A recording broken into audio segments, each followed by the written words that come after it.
Bienvenidos, queridos hermanos, hermanas, a este tiempo especial de la Cuaresma. Que sea un tiempo de reflexión, de silencio, de acercamiento hasta el Señor. Tiempo de Cuaresma, tiempo de Dios, tiempo de silencio, tiempo también de darle espacio a lo profundo de tu corazón para descubrirte delante de Dios. Iniciemos con un momento de silencio, un momento de mucha oración. Les propongo que hagamos la oración con uno de los himnos de la liturgia de las horas que este tiempo de Cuaresma nos propone. En silencio hablemos desde nuestro corazón al Señor. Este es el día del Señor, este es el tiempo de la misericordia. Delante de tus ojos ya no enrojeceremos a causa del antiguo pecado de tu pueblo. Arrancarás de cuajo el corazón soberbio y harás un pueblo humilde de corazón sincero. En medio de las gentes nos guardas como un resto para cantar tus obras y adelantar tu reino.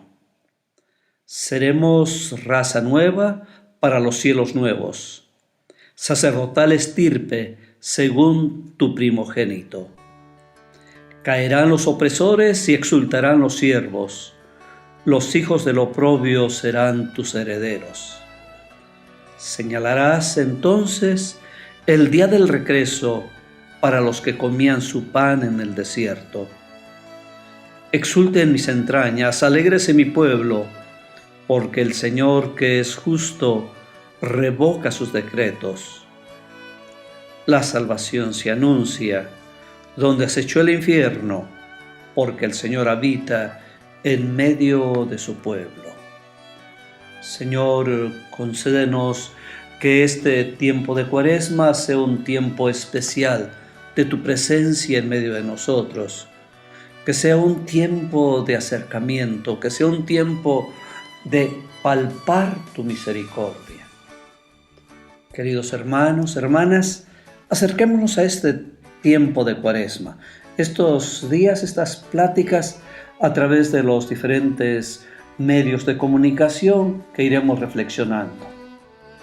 En cada día haremos un momentito de oración, escucharemos alguna lectura, daremos tiempo de reflexión, de escucha.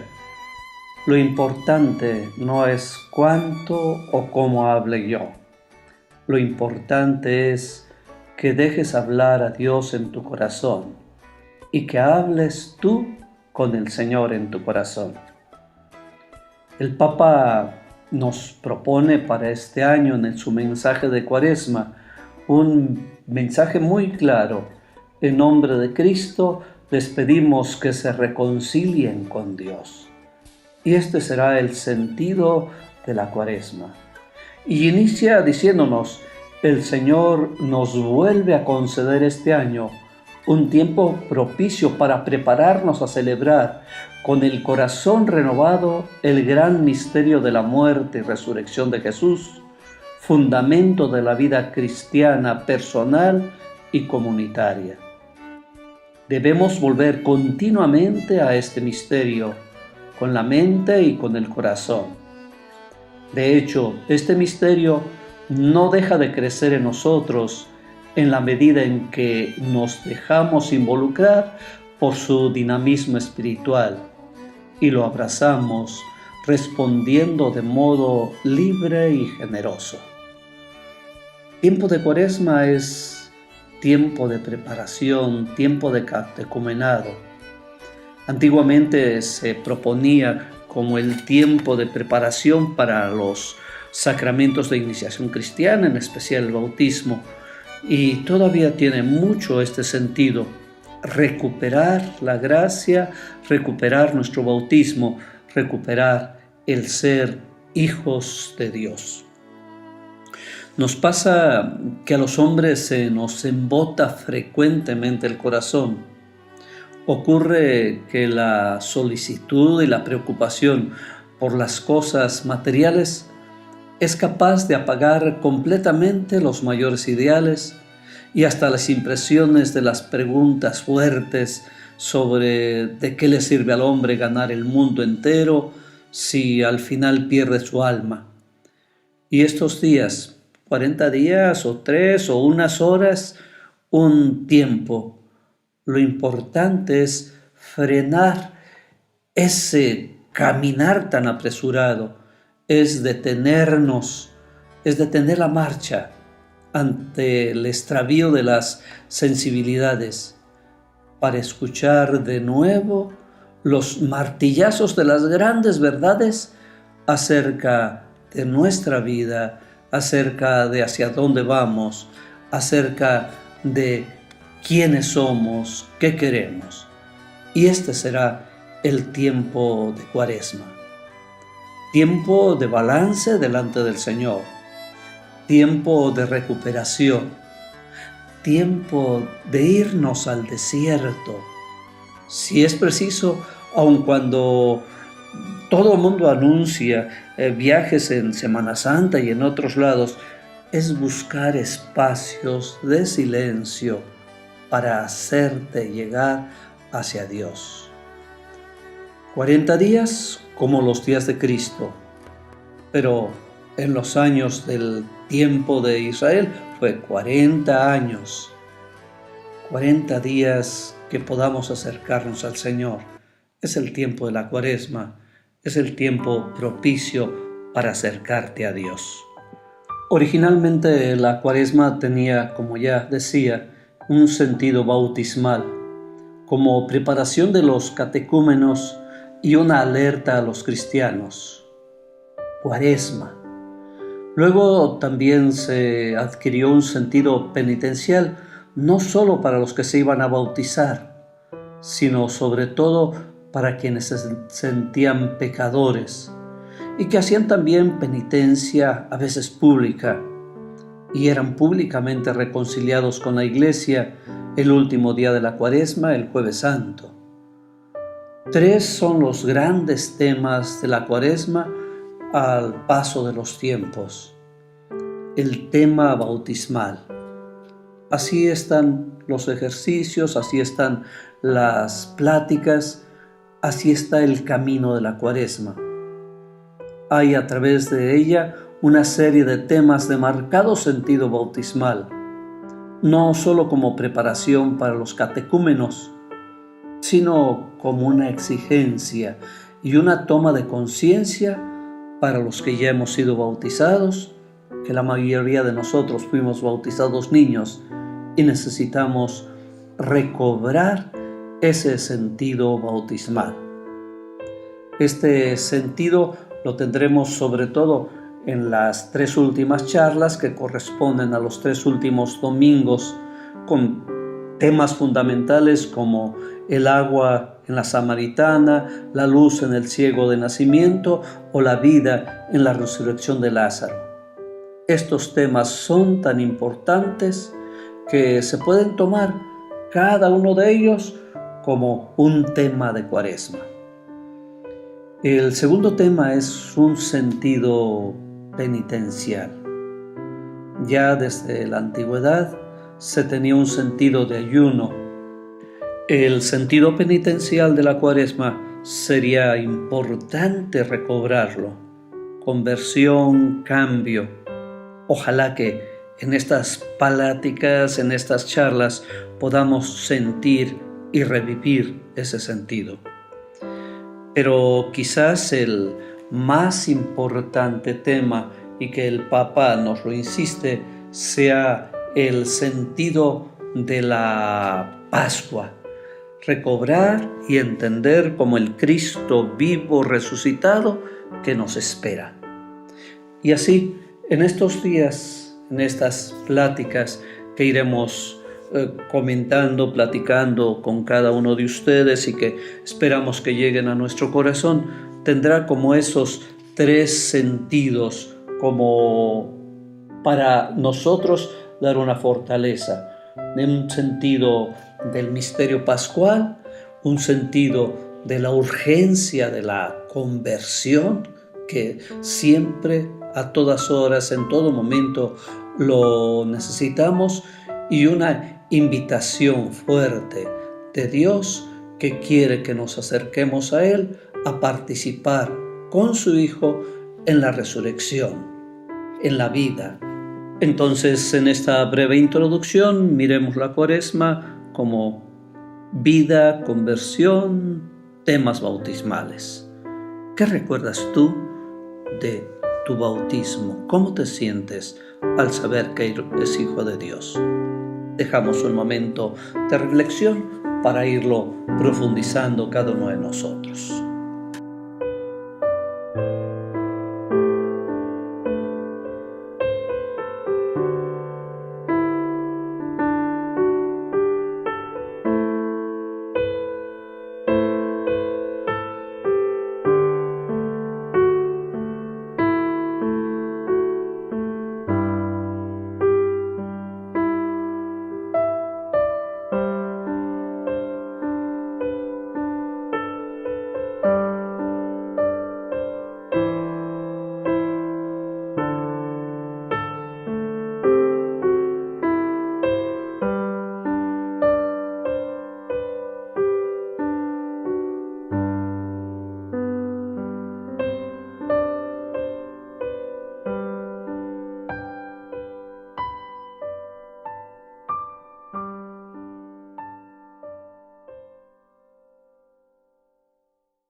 Continuamos en nuestra reflexión, queridos amigos. La Cuaresma nos lleva a recuperar y a mirar lo que somos, de dónde venimos, a dónde vamos, qué es lo que queremos. El camino que nos proponen las reflexiones de los domingos del ciclo A nos ayudarán a recuperar, a mirar quiénes somos, a dónde vamos y cómo estamos en las manos de Dios. Aunque ordinariamente solamente tomaré el Evangelio, no podemos olvidarnos de las otras lecturas que van haciendo una reflexión muy especial. Para este primer tema, tomamos el Evangelio del primer domingo de Cuaresma, que son las tentaciones, pero ahorita las reflexionamos. Te propongo que escuchemos con atención el Evangelio según San Mateo, capítulo 4, versículos del 1 al 11. En aquel tiempo Jesús fue conducido por el Espíritu al desierto para ser tentado por el demonio. Pasó 40 días y 40 noches sin comer, y al final tuvo hambre. Entonces se le acercó el tentador y le dijo: «Si tú eres el Hijo de Dios, manda que estas piedras se conviertan en panes». Jesús le respondió: «Está escrito, no solo de pan vive el hombre, sino también de toda palabra que sale de la boca de Dios». Entonces el diablo lo llevó a la ciudad santa, lo puso en la parte más alta del templo y le dijo: «Si eres el Hijo de Dios, échate para abajo, porque está escrito, mandará a sus ángeles que te cuiden, y ellos te tomarán en sus manos, para que no tropiece tu pie en piedra alguna». Jesús le contestó: «También está escrito, no tentarás al Señor tu Dios». Luego lo llevó el diablo a un monte muy alto, y desde ahí le hizo ver la grandeza de todos los reinos del mundo y le dijo: «Te daré todo esto si te postras y me adoras». Pero Jesús le replicó: «Retírate, Satanás, porque está escrito, adorarás al Señor tu Dios y a Él solo servirás». Entonces lo dejó el diablo y se acercaron los ángeles para servirle. Palabra del Señor. Con mucha calma, con mucha tranquilidad, retomemos cada una de las palabras de esta lectura. Pensemos qué significa para nosotros tanto las tentaciones como las respuestas que va dando Jesús a cada una de esas tentaciones. Recordemos las palabras: «Si eres el Hijo del Hombre, manda que estas piedras se conviertan en pan». Y nosotros pensamos: ¿y eso qué tiene de pecado? Pero la respuesta de Jesús: no solo de pan vive el hombre, sino de toda palabra que sale de la boca de Dios. La segunda tentación: si eres el Hijo de Dios, échate para abajo, porque mandará a sus ángeles que te cuiden. La segunda respuesta de Jesús también es muy clara: no tentarás al Señor tu Dios. Y la última: te daré todo esto si me adoras. La respuesta de Jesús: adorarás al Señor tu Dios y a Él solo servirás. ¿Qué te hace pensar cada una de estas respuestas? Recuerdo cuando niños, ya hace algunos años, cuando en nuestras comunidades nos preguntaban ¿cómo te llamas? Nuestros abuelos, nuestros padres nos enseñaron a decir: me llamo fulano para servir a Dios y a usted. Y las tentaciones que presenta hoy el demonio son quitar a Dios, quitar el servicio a Él y quitar el servicio al prójimo. Adorarás al Señor tu Dios y a Él solo servirás. Es una forma de hablarnos y de decirnos cómo es la vida de Jesús y cómo es la vida de cada uno de nosotros. El primer domingo de Cuaresma nos propone como primera lectura la tomada del Génesis capítulo 2 y siguientes, donde nos presenta cómo fueron creados nuestros primeros padres. Entendamos, es una forma coloquial, una forma didáctica de narrar, no es una forma histórica. Y de una manera magistral, el libro del Génesis va respondiendo a las grandes interrogantes del hombre. Y en este texto nos coloca de frente a la dura realidad del pecado y la maldad. Hecho el hombre para la vida, colocado en el paraíso, el hombre quiere imponer sus propios límites y dictar sus propias leyes. Lo que promete la serpiente, serán como Dios, hace que el hombre se enajene, sintiéndose dueño, señor y su propio Dios. La serpiente hace que todo parezca atractivo, que todo parezca bueno. ¿Por qué aceptar restricciones si se puede hacer lo que venga en gana? Y cae en la tentación. Y pronto el hombre, como nos refiere el texto, se descubre desnudo, expulsado y castigado por su propia ambición y orgullo. El Génesis nos lo plantea con términos sencillos, como decía, didácticos. La raíz de toda tentación y todo pecado es quitar a Dios de nuestra vida. Pero las palabras de la serpiente llevan todo el veneno de la tentación y tratan de confundir. Y les dice: les ha prohibido el Señor comer de todos los árboles. No les dice la grandeza de la vida que les ha dado. No les descubre el gran don de cuidar la misma creación del Señor. No les dice a lo que han sido llamados. Siembra en su corazón la ambición, salirse de su ser hombre, criatura, y ir a la ambición del más allá. Si leemos atentamente el Génesis, descubrimos que el primer mandamiento es el gozo. El hombre ha sido puesto en el jardín para gozar y ser feliz. La frontera o límite, es decir, la prohibición, no se opone al gozo, sino que lo cuida y tutela, lo encausa en la justa dirección. El hombre no fue puesto para sufrir, como algunos nos quisieran decir, sino para su felicidad. El mundo creado por Dios es bueno y contiene todo aquello que puede satisfacer nuestros deseos. Pero el hombre quiere más, ambiciona ir más allá y salirse de sus propios caminos.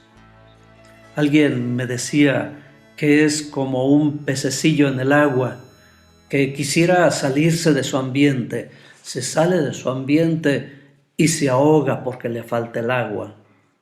Cuando el hombre sale de ese elemento, de ese ambiente donde está Dios, pierde su sentido y se descubre desnudo, vacío y sin valor.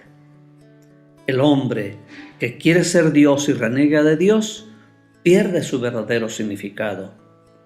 La tentación del Génesis es paradigma de toda tentación y lo descubrimos fácilmente en las tentaciones que el diablo le pone a Jesús. Porque si miramos las tentaciones, diría, ¿qué tentación es eso? ¿Qué de malo hay en saciar al hombre? ¿Qué de malo tiene que yo coma o beba, o que me embriague, o que me harte de placer, si no le hago mal a nadie, como muchos nos dicen? Y parece que escuchamos estas justificaciones de muchos que dicen, no hay nada malo, y quitamos todo pecado, toda tentación. Y sin embargo, lo triste es que mientras te embriagas, mientras te alejas de Dios, mientras vas lejano, te haces menos hombre. Hoy tendremos que alejarnos de todas esas tentaciones que el Señor nos pone y recobrar el designio original de Dios de hacer al hombre feliz y ser el hombre feliz.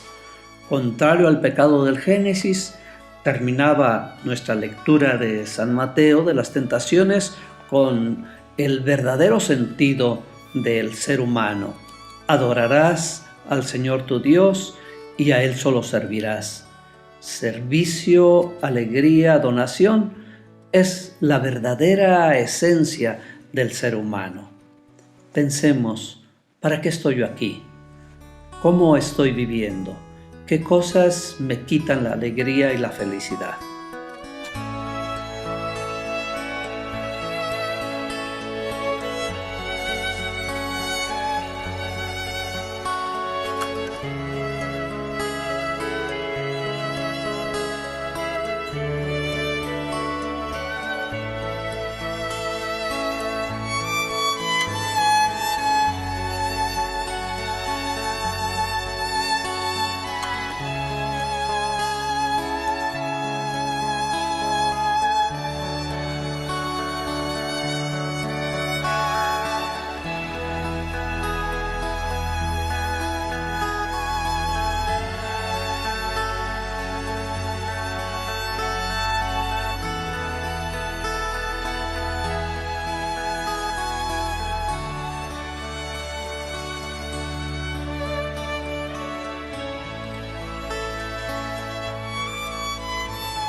Cuando escuchamos esta lectura de las tentaciones, como nos las presenta San Mateo, debemos tener en cuenta que fue escrita para aquella primera generación de cristianos que, como nosotros, se interesaban en cuáles serían las tentaciones de Jesús. No querían olvidar el tipo de conflictos y luchas que tuvo que superar para mantenerse fiel a Dios. Les ayudaba a ellos y también nos ayuda a nosotros en nuestra única tarea, construir un mundo más humano, siguiendo los pasos de Jesús.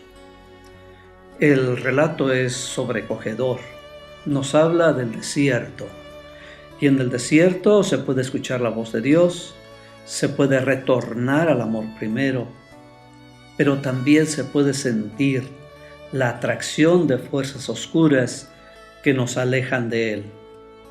El diablo, como constantemente nos está diciendo el Papa Francisco, que tengamos cuidado porque divide, porque provoca conflicto, porque nos aleja de Dios, el diablo tienta a Jesús empleando la palabra de Dios y apoyándose en salmos que se rezan en Israel.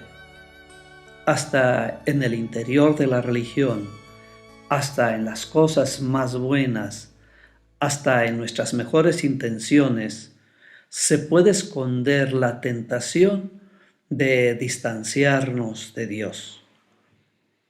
Cuando alguien leía las tentaciones, como nos las propone San Mateo, se quedó desconcertando, imaginando cómo paseaban juntos el demonio y Jesús, y cómo el demonio lo lleva de un lado a otro, proponiendo las tentaciones. Esta narración no podemos tomarla en sentido literal, sino que está llena de simbolismos y enseñanzas. Sin embargo, el evangelista quiere testimoniar realidades y hechos que tienen vigencia no solamente en tiempos de Jesús o en tiempos de San Mateo, sino en nuestro mundo, en nuestra historia, en nuestro corazón. Hoy también hay tentaciones. Y lo más triste es que van metiéndose en nuestra vida y en nuestro corazón sin darnos cuenta. San Mateo usa este lenguaje lleno de alegorías para describir todas las tentaciones por las que tuvo que pasar Jesús a lo largo de su vida. Y la triple prueba las engloba a todas. Pero también nos pone en guardia sobre las tentaciones actuales, que silenciosamente, malignamente, se van metiendo en el corazón del hombre. La injusticia, la ambición, el egoísmo, en fin, el poner en el centro de todo al hombre, quitando y olvidándose de Dios.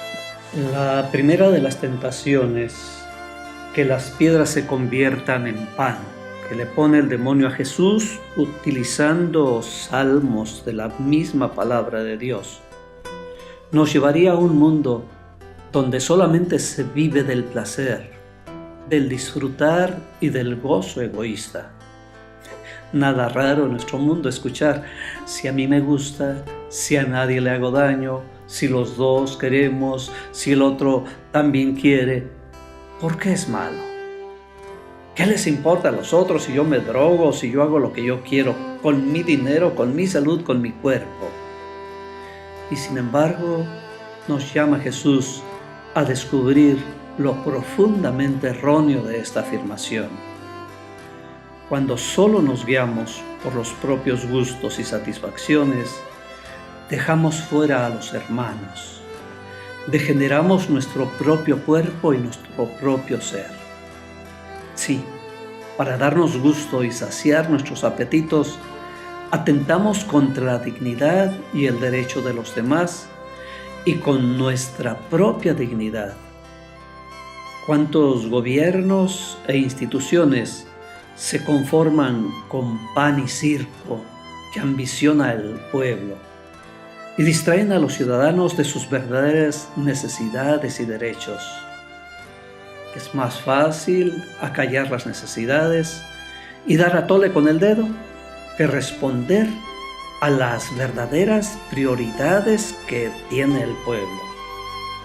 Es fácil también, en lo personal, cada uno de nosotros, caer en el sentirse a gusto, en el satisfacer los propios deseos, sin una moral que nos dirija, sin un sentido comunitario que nos lleve a mirar más allá de nuestra propia comodidad. El anhelo del ser humano no se apaga solo alimentando su cuerpo, necesita mucho más. Precisamente para liberar de la miseria, del hambre y de la muerte a quienes no tienen pan, hemos de despertar el hambre de justicia y de amor en el mundo, deshumanizado de los satisfechos. En la segunda tentación, el diablo le sugiere a Jesús, desde lo alto del templo, buscar en Dios seguridad, vivir tranquilo sostenido por sus manos y caminar sin tropiezos ni riesgos de ningún tipo. Nadie quiere tropezar y caer, pero es el pretexto que encuentra el demonio para hacer resaltar la fama, el aparecer, el apantallar. Y nuestro mundo tiene la tentación de quedarse más en la máscara que en el propio ser, más en la apariencia que en el contenido, más en la opinión de los demás que en el interior de la persona. Nos hemos vaciado de nosotros mismos y de Dios y quedamos a merced de las opiniones ajenas y de las modas y de las ideologías. Se convierte el hombre en veleta sin principios, Hoy es de una religión, de un partido, de una tendencia. Mañana ha cambiado y se adapta a lo que mejor le conviene, con tal de estar a tono con las nuevas tendencias. Y llegamos a una religión modina y fácil que dé gusto a todos y que no respete ni a Dios ni a los demás. Es diabólico organizar nuestra vida, nuestra religión, nuestra política con un sistema de creencias y de prácticas que nos aseguren no tener tropiezos, pero olvidarnos del bien y de la justicia. No se construye un mundo más humano refugiándose cada uno en su propia religión. Es necesario asumir a veces compromisos arriesgados, confiando en Dios como confiaba Jesús. Por eso le dice, no tentarás al Señor tu Dios. La tercera tentación nos presenta una escena impresionante. Jesús está mirando el mundo desde una montaña alta. A sus pies se le presentan todos los reinos, con sus conflictos, guerras e injusticias. Ahí quiere Él introducir el reino de la paz y la justicia de Dios. El diablo, por el contrario, le ofrece poder y gloria si le adora. Te daré todo esto si me adoras. Aparentemente, la menos difícil es la que más se nos ha metido en nuestro corazón. Quitar a Dios de la vida, de las relaciones y del corazón. Vivir adorando solo al hombre y sus deseos. Ponerlo por centro. Y como cada hombre es diferente, acabamos teniendo tantos dioses como personas hay en el mundo. Se ha olvidado el hombre de Dios y aquí encuentra su propia perdición. No puede el hombre erigirse en su propio ídolo, pues llegará a la injusticia, al egoísmo y hasta el totalitarismo. Es la base de toda tentación, pretender ser Dios, olvidar la condición de criatura, negar la posibilidad de pecado. La reacción de Jesús es muy inmediata. Al Señor tu Dios adorarás. El mundo no se humaniza con la fuerza del poder. No es posible imponer el poder sobre los demás sin servir al diablo. Quienes siguen a Jesús, pero quieren poder y gloria, viven arrodillados ante el diablo, no adoran al verdadero Dios.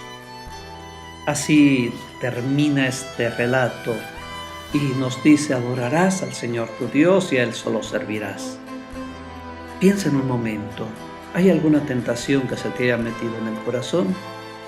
El placer, la fama, el poder, la ambición, el odio.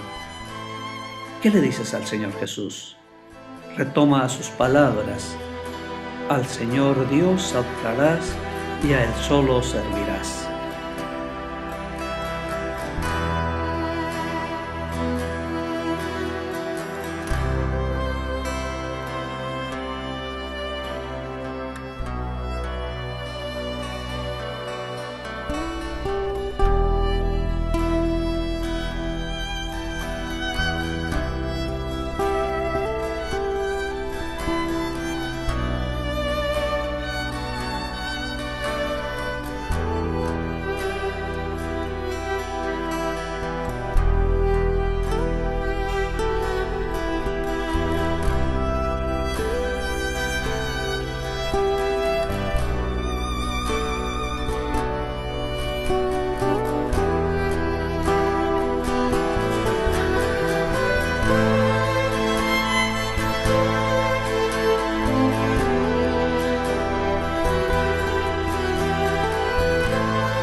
Llegamos a la última parte de nuestra charla o plática cuaresmal. Sería muy importante si pudiéramos en grupo o ahí con la familia o con quienes estamos, respondernos a preguntas básicas ¿Qué piensas tú de las tentaciones de Jesús? ¿Cómo son también mis tentaciones? ¿Cómo las disfrazo? ¿Qué estoy haciendo para superarlas? Toda persona que no quiere vivir alienada, que no quiere vivir enajenada, debe mantenerse lúcida, vigilante ante los posibles errores que podamos cometer en la vida.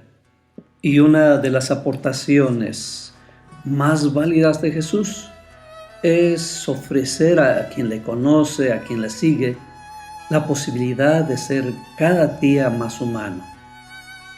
En Jesús podemos escuchar el grito de alerta ante los graves errores en que podemos caer a lo largo de la vida.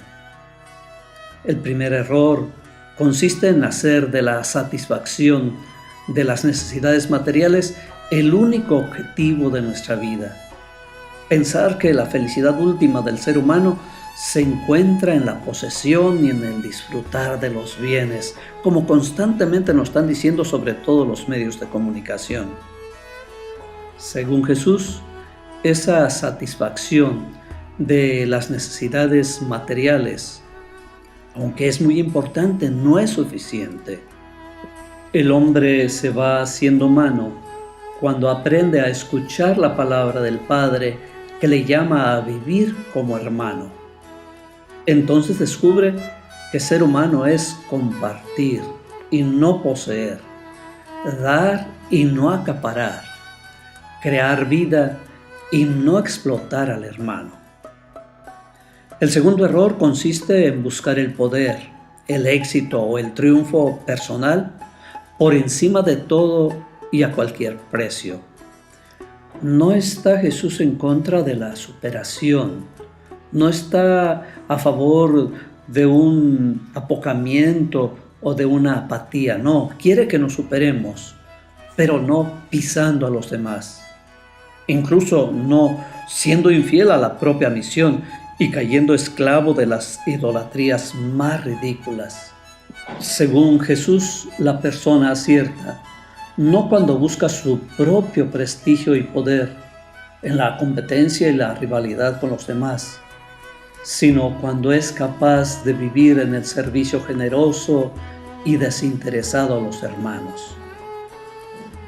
El tercer error consiste en tratar de resolver el problema último de la vida sin riesgos, luchas ni esfuerzos, utilizando interesadamente a Dios de manera mágica y egoísta. Según Jesús, entender así la religión es destruirla. La verdadera fe no conduce a la pasividad, a la evasión, al ausentismo ante los problemas. Al contrario, quien ha entendido un poco lo que es ser fiel a Jesús, Padre de todos, se arriesga cada día más en la lucha por lograr un mundo más digno, más justo para todos. Por el contrario, el mundo nos apabulla con su consumismo.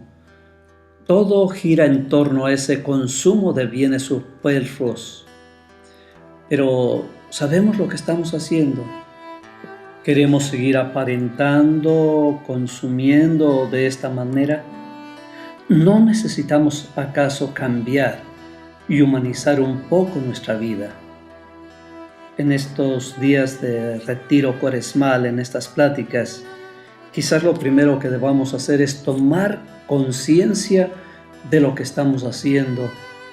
Y el primer paso, pero importante, es decir, ¿qué estoy haciendo? ¿Qué hago? ¿Qué compro? ¿Qué digo? ¿Qué busco? ¿Quién soy? Podemos preguntarnos también si somos esclavos o libres. ¿Soy dueño de mis decisiones? Nos hemos de preguntar sobre todo si nuestra vida tiene dirección hacia Dios o nos hemos quedado encajados en nuestras ambiciones. Nada es bastante para vivir bien cuando nuestro corazón está atado a las cosas. Seguimos creando necesidades siempre nuevas y nunca nos sentimos satisfechos. palabras de Jesús, no solo de pan vive el hombre, son una reflexión profunda para encontrar dónde realmente está nuestro corazón. Que hoy así reflexionemos: ¿a dónde voy? ¿De dónde vengo? ¿Quién soy? ¿Para qué fui hecho? Los invito a que hagamos nuestra oración y que vayamos acercándonos al Señor. Intercedamos ante Dios, ante su divina clemencia, implorando la misericordia divina en favor de todos los hombres y suplicando el perdón para quienes hemos pecado. Podemos ir respondiendo, si puedes abiertamente, si no en tu corazón, a cada petición diciendo: te rogamos, Señor, para que este tiempo de Cuaresma recobremos nuestra esencia y Dios nos conceda a todos los fieles la fuerza necesaria para luchar contra el mal, convertirnos de nuestra mala conducta y retornar al camino del bien. Oremos, te rogamos, Señor, para que quienes abundan en bienes de la tierra sepan moderar el uso de sus propias riquezas en provecho de los necesitados y no vivan absortos en los bienes de este mundo. Acabemos con toda injusticia. Oremos, te rogamos, Señor, para que quienes se han alejado de la Iglesia a causa de nuestros escándalos o de nuestra tibieza se reincorporen a la familia de Dios, sientan el cariño, amor grande de Dios y a nosotros el Señor nos perdone el pecado del escándalo. Oremos, te rogamos, Señor, para que nuestros corazones lleguen a ser, por medio de la penitencia cuaresmal, aquella tierra fecunda en la que la palabra de Dios produce fruto del 100%. Oremos, te rogamos, Señor. Y ahora, asumiendo el dolor por nuestros pecados, recitamos parte del Salmo 50. La respuesta es: misericordia, Señor, hemos pecado. Por tu inmensa compasión y misericordia, Señor, apiádate de mí, olvida mis ofensas, lávame bien de todos mis delitos y purifícame de mis pecados. Misericordia, Señor, hemos pecado. Puesto que yo reconozco mis culpas, tengo siempre presentes mis pecados, contra ti solo pequé, Señor, haciendo lo que es a tus ojos malo. Misericordia, Señor, hemos pecado. Crea en mí, Señor, un corazón puro, un espíritu nuevo para cumplir tus mandamientos. No me arrojes, Señor, lejos de ti, ni retires de mí tu Santo Espíritu. Misericordia, Señor, hemos pecado. Devuélveme tu salvación que regocija, mantén en mí un alma generosa. Señor, abre mis labios y cantará mi boca tu alabanza. Misericordia, Señor, hemos pecado. Sintiendo cómo Dios nos ama, cómo Dios nos acompaña y está con nosotros, recitamos esa oración bellísima del Padre Nuestro. Padre nuestro que estás en el cielo, santificado sea tu nombre. Venga a nosotros tu reino. Hágase tu voluntad en la tierra como en el cielo. Danos hoy nuestro pan de cada día. Perdona nuestras ofensas, como también nosotros perdonamos a los que nos ofenden. No nos dejes caer en la tentación y líbranos de todo mal. Señor Jesús, que venciste las tentaciones con la oración, el ayuno y la presencia de Dios Padre, fortalece e ilumina nuestro corazón para vencer la maldad y la injusticia que lo tienen atado. Amén. Pues así concluimos este día, nuestra charla, nuestra plática cuaresmal. Ojalá la sigas reflexionando en todo el día, la hagas oración y dejes al Señor entrar en tu corazón. El Señor te bendiga en nombre del Padre, y del Hijo, y del Espíritu Santo.